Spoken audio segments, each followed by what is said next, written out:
In fact, I will pause there. Let's listen to Defense Secretary Pete Hegseth and General Dan Last Caine. night, on President Trump's orders, U.S. Central Command conducted a precision strike in the middle of the night against 3 nuclear facilities in Iran, Fordow, Natanz, and Esfahan, in order to destroy or severely degrade Iran's nuclear program. And as the chairman of the Joint Chiefs will demonstrate, it was an incredible and overwhelming success.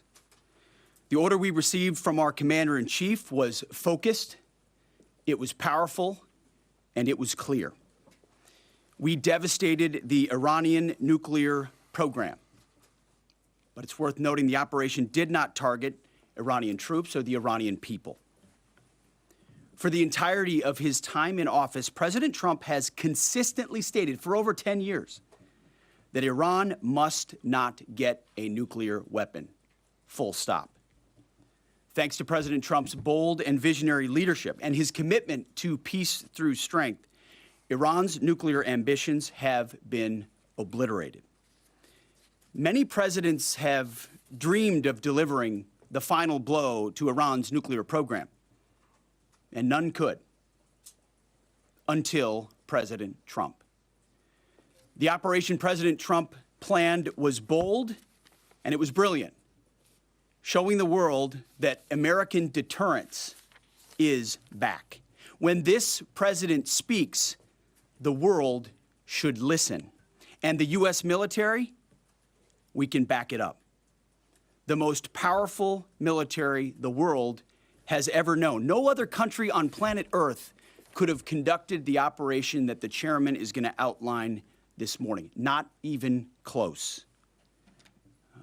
Just like Soleimani found out in the first term, Iran found out when POTUS says 60 days that he seeks peace and negotiation, he means 60 days of peace and negotiation. Otherwise, that nuclear program, that nuclear capability will not exist. He meant it. This is not the previous administration. The President Trump said no nukes. He seeks peace, and Iran should take that path. He sent out a truth last night saying this: any retaliation by Iran against the United States of America will be met with force far greater than what was witnessed tonight. Signed, the President of the United States, Donald J. Trump. Iran would be smart to heed those words. He's said it before, and he means it. I want to give recognition to the Chairman of the Joint Chiefs of Staff, the Joint Staff, General Eric Kurilla at CENTCOM, who did a phenomenal job, he and his staff, all of CENTCOM. Policy across the board, this was a joint effort, and across the Pentagon effort. I want to recognize the pilots who flew those bombers, who flew those fighters, who flew those refuelers, warriors. I want to recognize the sailors on those destroyers, in those subs, on those carriers, warriors, all of them. I want to recognize our soldiers doing air defense, base defense, QRF, warriors, all of them. Every American involved in this operation performed flawlessly. And I want to give recognition to our allies in Israel as well. This is a plan that took months and weeks of positioning and preparation so that we could be ready when the President of the United States called. It took a great deal of precision. It involved misdirection and the highest of operational security. Our B-2s went in and out of downtown Tehran, of these nuclear sites, in and out and back without the world knowing at all. In that way, it was historic. A strike that included the longest B-2 Spirit bomber mission since 2001 and the first operational employment of the MOP, a massive ordnance penetrator. The mission demonstrated to the world the level of joint and allied integration that speak to the strength of our alliance and our joint forces. As President Trump has stated, the United States does not seek war, but let me be clear. We will act swiftly and decisively when our people, our partners, or our interests are threatened.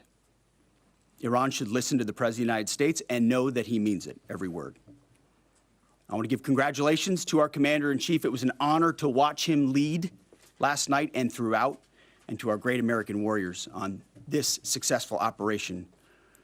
God bless our troops. God bless America.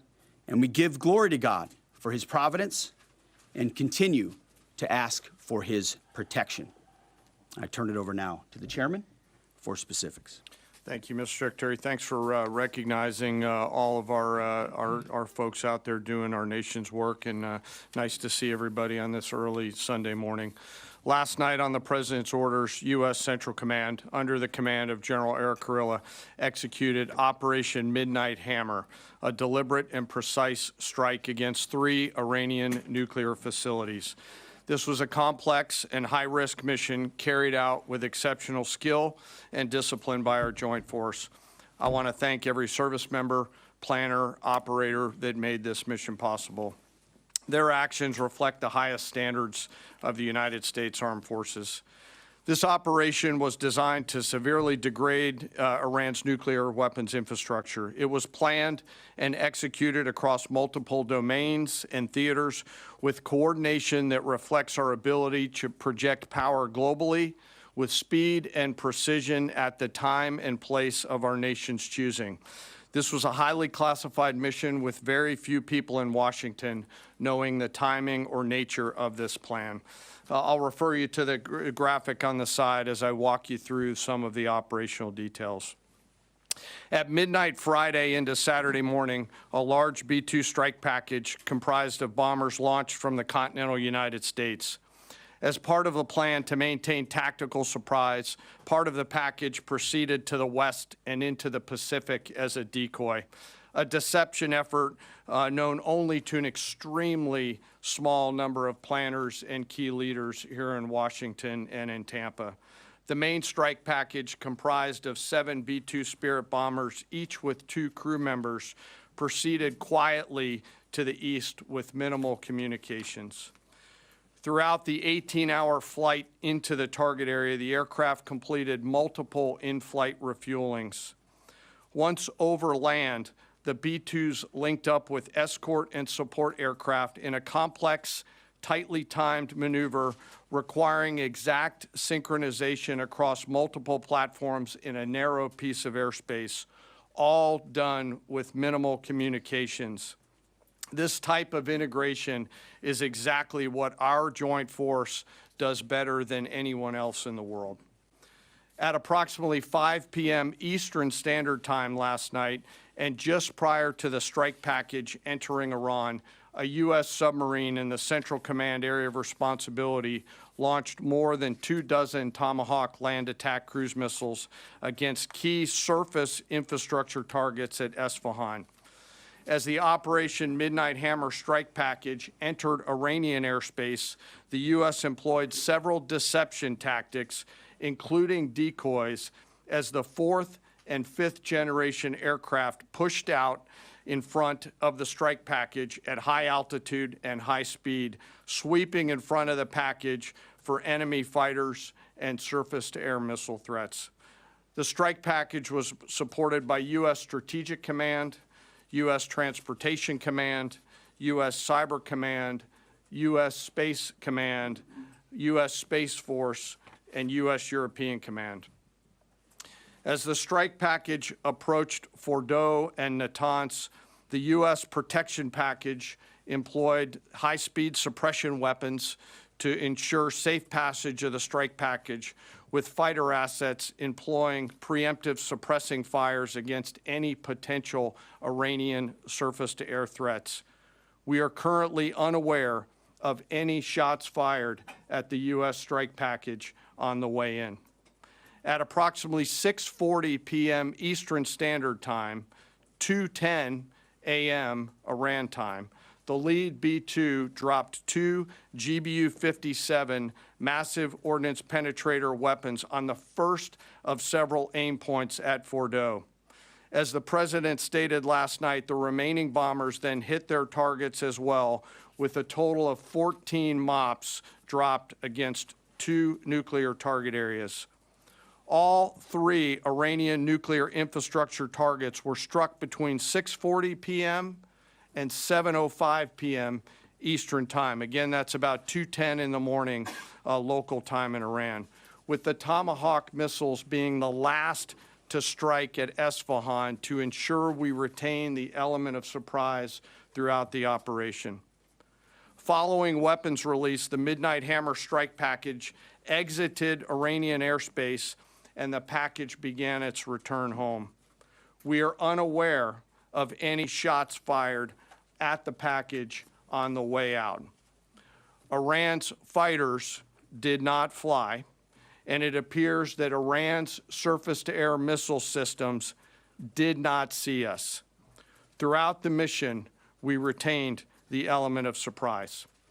In total, U.S. forces employed approximately 75 precision-guided weapons during this operation. This included, as the President stated last night, 14 30,000-pound GBU-57 massive ordnance penetrators, marking the first ever operational use of this weapon. I know that battle damage is of great interest. Final battle damage will take some time, but initial battle damage assessments indicate that all 3 sites sustained extremely severe damage and destruction. More than 125 U.S. aircraft participated in this mission, including B-2 stealth bombers, multiple flights of 4th and 5th generation fighters, dozens and dozens of air refueling tankers, a guided missile submarine, and a full array of intelligence, surveillance, and reconnaissance aircraft, as well as hundreds of maintenance and operational professionals. As the Secretary said, this was the largest B-2 operational strike in U.S. history and the second longest B-2 mission ever flown, exceeded only by those in the days following 9/11. Well prior to the strike, General Kurilla elevated force protection measures across the region, especially in Iraq, Syria, and the Gulf. Our forces remain on high alert and are fully postured to respond to any Iranian retaliation or proxy attacks, which would be an incredibly poor choice. We will defend ourselves. The safety of our service members and civilians remains our highest priority.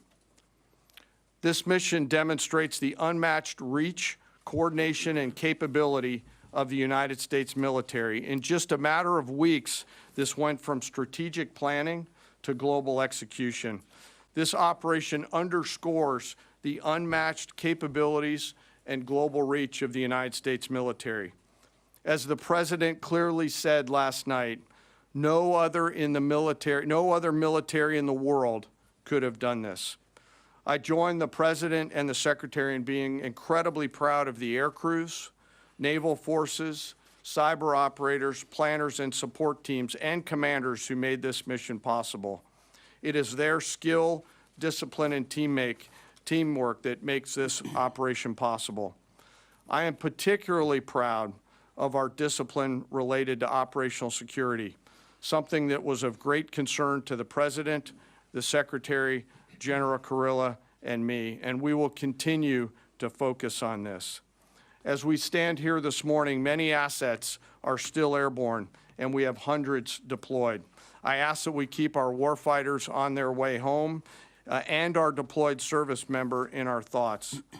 Our joint force remains ready to defend the United States, our troops, and our interests in the region. Thank you very much. We will take a few questions, Phil. Me? Yeah. So is regime change off the table, Mr. Secretary? And to the chairman, you said the battle damage assessment is still ongoing, but do you believe that some nuclear capability in Iran remains? This mission was not and has not been about regime change. The President authorized a precision operation to neutralize the threats to our national interests posed by the Iranian nuclear program and the collective self-defense of our troops and our ally Israel. Thanks for your question. I think BDA is still pending, and it would be way too early for me to comment on what may or may not still be there. But thanks for the question. Green. Green. No, behind you. Excuse me, Mr. Secretary, can you tell me, was there a particular moment when the president decided to pull the trigger on this operation where he said, now, rather than being, something in the holster, now we're going to pull the trigger on it? I would just say, having the opportunity to witness his leadership, he was fully committed to the peace process, wanted a negotiated outcome, gave Iran every single opportunity, and unfortunately was met by stonewalling, which is why he gave them plenty of time to continue to come to the table and give up enrichment, give up the nuclear program. But there was I won't say the particular moment, there was certainly a moment in time where he realized that it had to be a certain action taken in order to minimize the threat to us and our troops. Yeah. General, you say that General Kurilla increased force protection in Iraq, Syria, and Gulf, and those areas.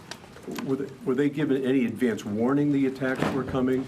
And also, Mr. Secretary, when were congressional leaders notified? How long before the attacks took place?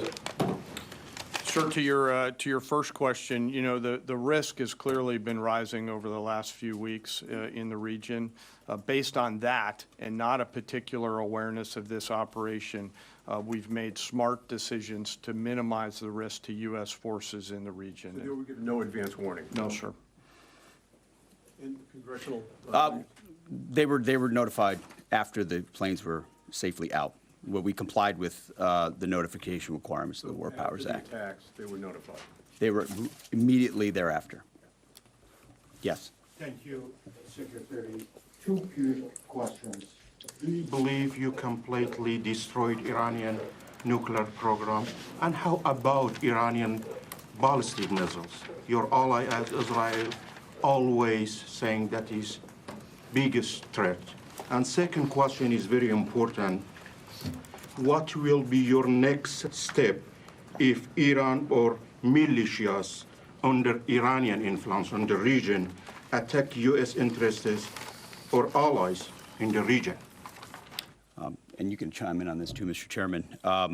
The battle damage assessment is ongoing, but our initial assessment, as the chairman said, is that all of our precision munitions struck where we wanted them to strike and had the desired effect. Which means especially in Fordo, which was the primary target here, we believe we achieved destruction of capabilities there. Ultimately, wherever it may be, whether it's in Iraq or Syria or bases in the Gulf, as the president said, it would be, as the chairman said, it would be a very bad idea for Iran or its proxies to attempt to attack American forces. Yes. Thank you, Mr. Secretary. Regarding retaliations, Iran and North Korea are cooperating on nuclear and missile development. Do you think there is a possibility that Iran, North Korea, and the other forces, such as China, will join forces to retaliate against the United States? Well, unfortunately, because of the policies under the previous administration, we drove those countries together. And ultimately, that creates a challenging environment. For this particular operation, the focus is on Iran and Iranian nuclear capabilities. That's our focus here, is to not just say that they can't have, but President Trump has said from over 20 years, frankly, Iran cannot have a nuclear weapon. And ultimately, he decided this is the moment, given their stonewalling, when direct military action had to be taken to prevent that from happening. Yes. Thank you very much. General Caine, I understand OPSEC, I respect OPSEC. Can you say at all what security procedures are being taken to protect U.S. troops in Iraq and elsewhere in the Middle East? And Secretary Hegseth, as a global war on terrorism veteran, what do you say to veterans who may be concerned the U.S. is getting into another open-ended war in the Middle East over weapons of mass destruction? Thanks, sir, for the question. I won't comment on what force protection measures are being taken in the region. What I will say is we're being proactive and not reactive, and being very thoughtful about ensuring that we do all that we can to protect our forces out there. And I would just say, as the president has directed and made clear, this is most certainly not open-ended. It doesn't mean it limits our ability to respond. We will respond if necessary. The most powerful military in the world is postured and prepared to defend our people. But what the president gave us, as I said, was a focused, powerful, and clear mission on the destruction of Iranian nuclear capabilities. Those were the targets. That's what was struck. That's what was overwhelming. That's what was overwhelming. That's what the Iranian regime needs to understand, as the president put out last night. He wants peace. There needs to be a negotiated settlement here. We ultimately demonstrated that Iran cannot have a nuclear capability. That is a very clear mission set on this operation. Yes, hold on. Yes, right there. Thank you, Mr. Secretary.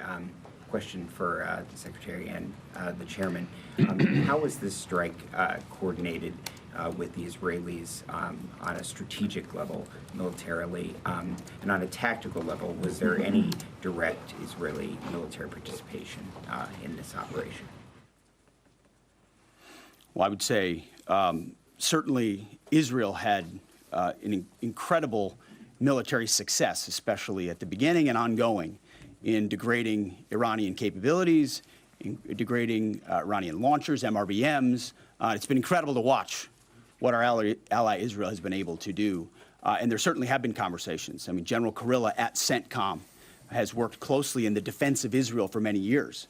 And part of this operation was the defense of Israel and the ongoing defense of Israel. But as it pertains to this strike, this was U.S. operated and U.S. led. We took advantage of some of the preparatory work that's been done over the past week and a half in terms of axis of approach. I won't get into the particulars, but as the Secretary said, it was a U.S. strike.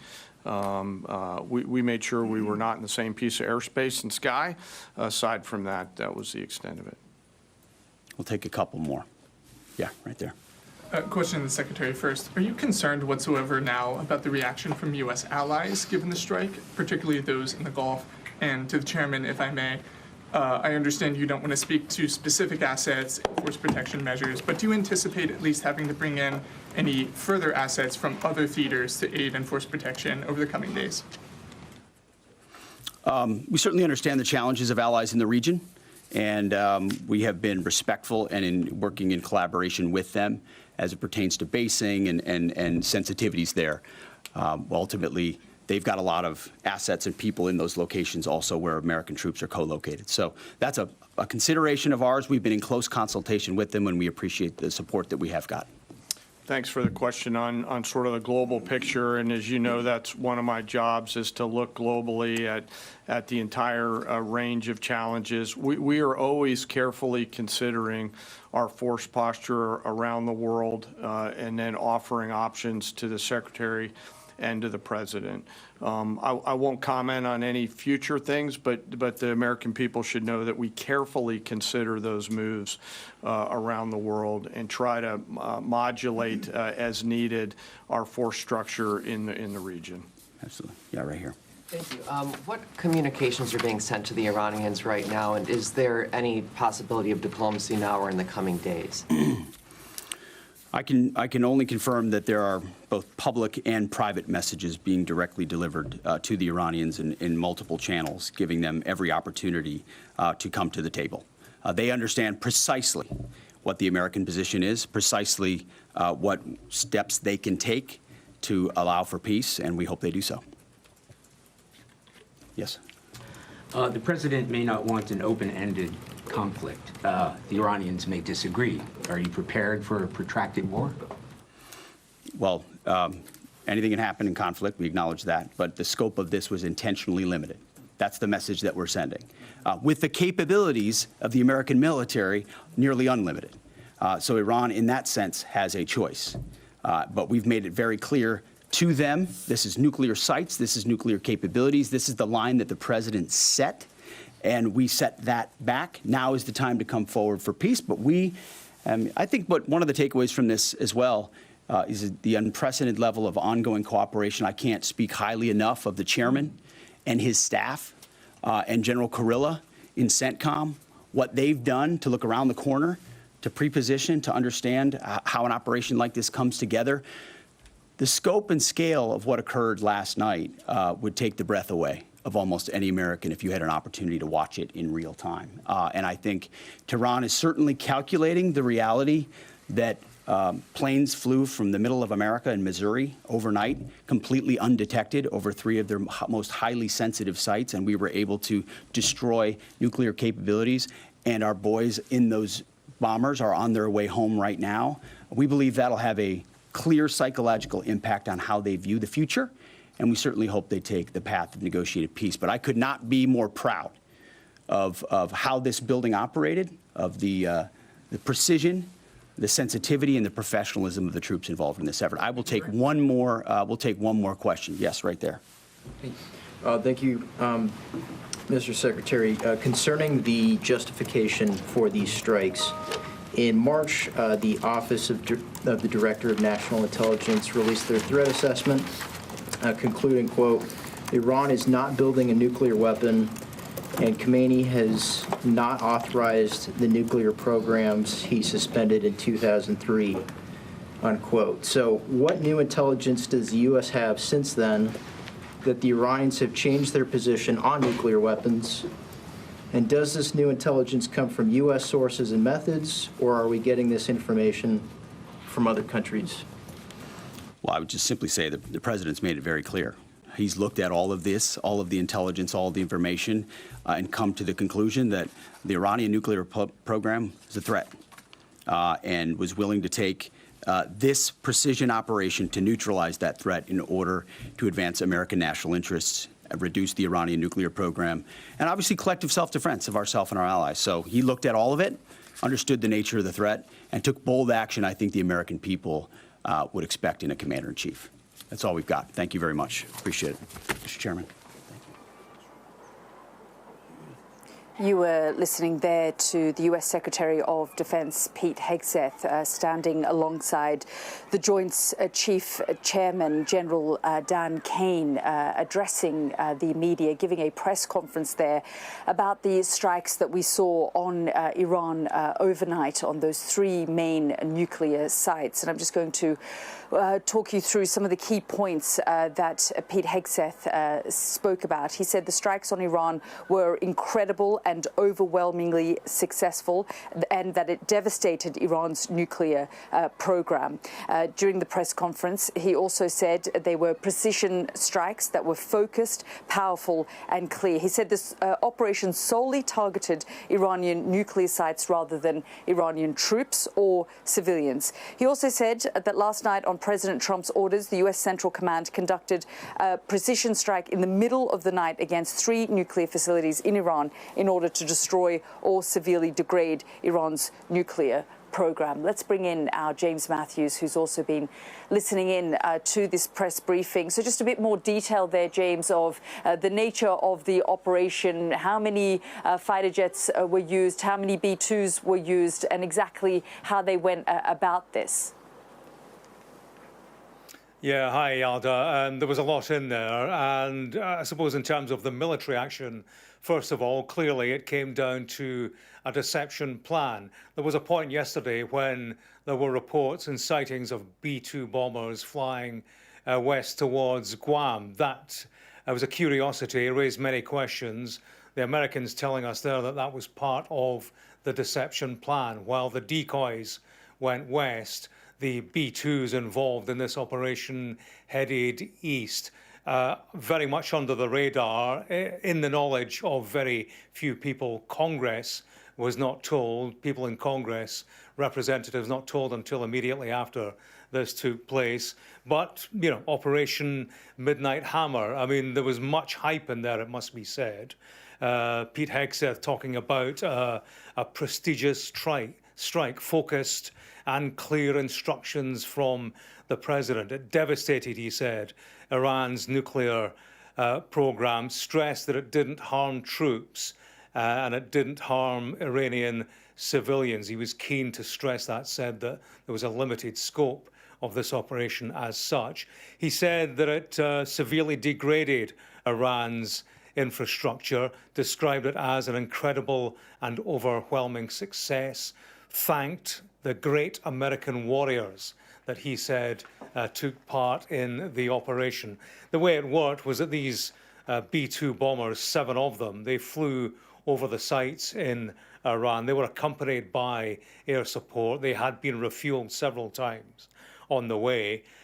When the moment to strike came, the B-2 bombers involved, 7 of them, they flew ahead of the support group and they delivered their payload, a number targeting this Fordo nuclear site. The way that these bombs, these massive ordnance penetrator bombs, MOP is the acronym, as you know, Yalda, the way they operate is that one will strike the mountain, create the gap, and then that is followed by further bombs, and that is the way that it operated according to plan, textbook stuff, according to Pete Hegseth and General Caine. He said, he was asked, was this mission about regime change, Pete Hegseth? He said, well, his answer to that was, this was all about neutralizing the threat to the national interest. He wouldn't be drawn further on that. In terms of battle damage assessment, they said that was still ongoing. No imagery, interestingly, presented at that news conference, despite the fact there were the video screens nearby. He was asked in terms of going forward, Iran. Bear in mind, the Iranian foreign minister is traveling to Russia to meet Vladimir Putin. Pete Hegseth was asked about alliances that Tehran might try to cultivate, was asked about China joining forces with Iran.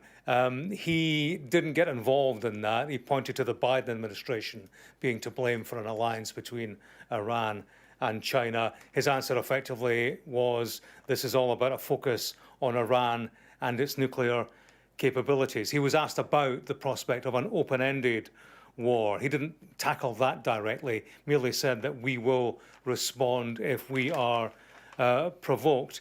And, you know, on that point as well, he followed that up, a second question, said anything can happen in conflict, but he stressed that the scope was limited, didn't involve Iranian troops or civilians.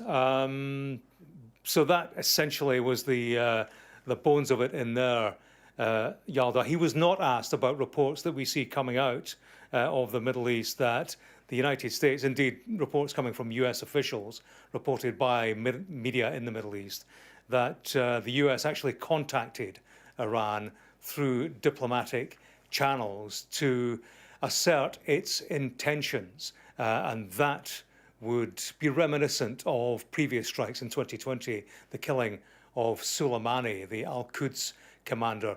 That creates the impression, or it certainly asks the question, about a degree of coordination with the Iranians in terms of this American strike, which, I don't know, again raises the prospect of guardrails implemented by the United States, essentially an arrangement whereby the United States could look tough as Pete Hegseth has characterized this as, but also give due warning to Iran and allow it to manage its response in a way that is contained. Yeah, absolutely. And this pushing this messaging that this is a one and done operation, that the United States does not want to see this escalate further. And perhaps that's why we're seeing also these reports coming out that the United States had contacted Iranian officials to let them know of their intentions. James, I'm going to keep you there for the moment and bring in our security and defense editor, Deborah Haynes. And Deborah, we're just hearing there from James on some of the detailing around the military hardware that was used in the series of strikes against Iran, which is being described as Operation Midnight Hammer. We're being told that more than 125 U.S. military aircraft participated in the operation. So it's not just about the B-2s, but it's all the support that's needed, the surveillance that's needed, the refueling that's needed for an operation like this. And we're also being told it was the largest B-2 operational strike in U.S. history and the second largest B-2 mission ever flown, only exceeded by missions after 9/11. Yes, and also the first time that the Americans have used this 30,000-pound bomb in combat. And interesting for people that track these kinds of things, that each of the bombers was actually loaded with 2 of those massive ordnance that were then dropped, each of them dropping 2 onto their targets, it would seem. And I thought it was very interesting what the US military chief was saying about how they used decoys and deception techniques to be able to conduct this operation with maximum secrecy. When the bomber package left the continental United States, there were other bombers too, and they headed west, while the attack aircraft headed east. And then just before they entered into Iranian airspace, he said that an American submarine launched more than 24 TLAM cruise missiles at surface targets. And then the bombers went into the airspace. In front of them, they had 4th and 5th generation fighter jets that were there to protect the bomber aircraft on the mission. And the American military chief said that as far as they're aware, there were no Iranian strikes or attempts to strike against the American force as it went into Iranian airspace, which would indicate either that the Iranian missile defences and air forces have been so degraded by Israel over the last week and a half that they had no ability to respond, or that the deception techniques worked and they actually were just caught by surprise that this was happening, or that they had been given forewarning and had decided not to attack. But either way, I thought it was very interesting that there was no engagement at all, and they were able to conduct this mission. The whole operation lasted just 25 minutes with these bombs dropped on their targets, the TLAMs, cruise missiles launched against their targets, and then the American aircraft moving out. And like you say, a pretty extraordinary military feat for them to be able to travel 18 hours onto the target and then presumably 18 hours back home, each aircraft with 2 crews that would have been on rotation as they were conducting the operation. Deborah, thank you so much for that update. Let's bring in our Stuart Ramsey, who joins us now live from northern Iraq in Erbil. And we're just listening there to Pete Hegseth, as well as the Joint Chiefs Chairman, General Caine, talking about how they wanted this to be precision and the fact that they don't want this to escalate beyond this point. There are even some reports that perhaps the Iranians were given a heads up that this was coming, to ensure that they understood that this was one and done, although the United States is making it clear that they have the capabilities to strike again if need be. So very clear messaging to the Iranians: do not retaliate. But that's certainly, not the kind of reassurance that the people where you are feeling, because of course there are a number of military bases in Iraq, and the whole region is currently on edge.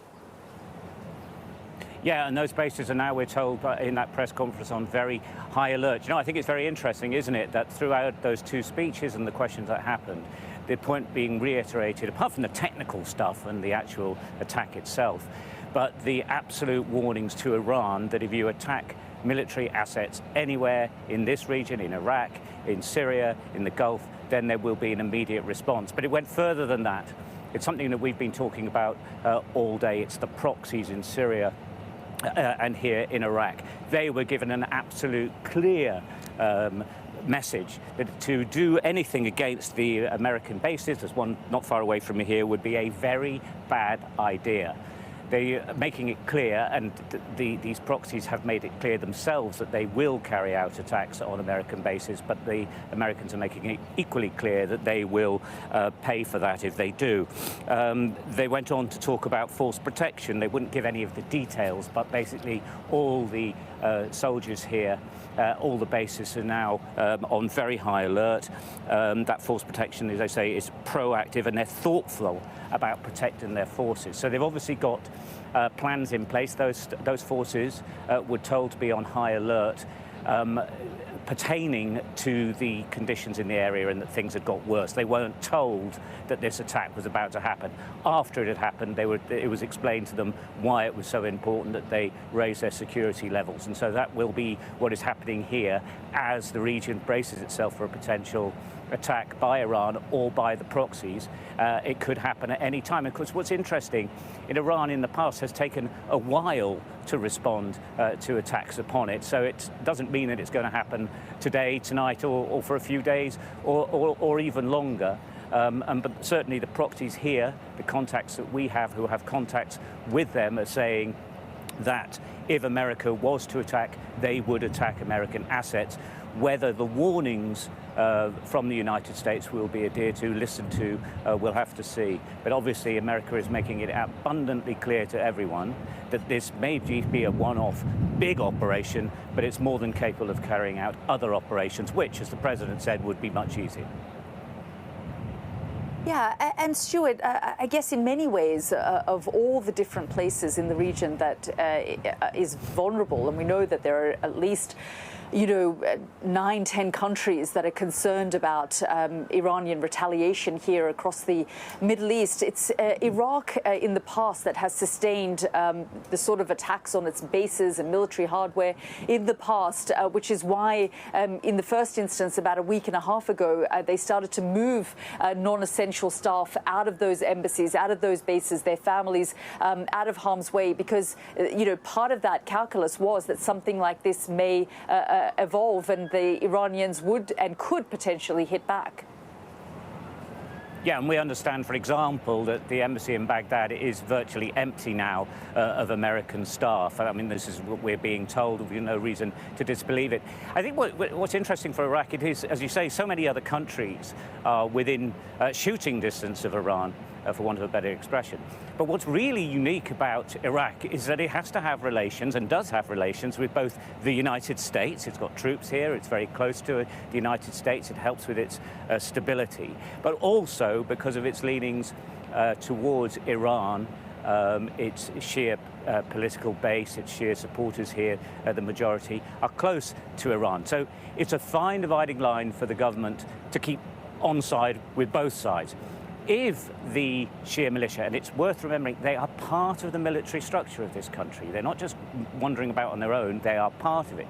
If they ignore the government's advice not to do anything and carry out those attacks, then America will respond. That means an ally will be attacking an ally in Iraq. So it's very, very difficult for the government here. And of course, they know that Iran will be looking at their behavior as well and be wanting to know why they're not doing something to support them. So it's a tough one for them. It's where they find themselves. And I say it is unique because it's right in the middle of everything. And not least, actually, the airspace, which Israel has been using at will to attack in Iran. It is infuriated the Iraqis, but there is actually nothing they can do to stop those jets going overhead. They just don't have the power to do that. So they've had to just make noise about it, but except they can't do anything about it. But it is just one element that shows just how stuck in the middle this country is. Yeah, absolutely. Stuart, thank you, as always, for all of your reporting there.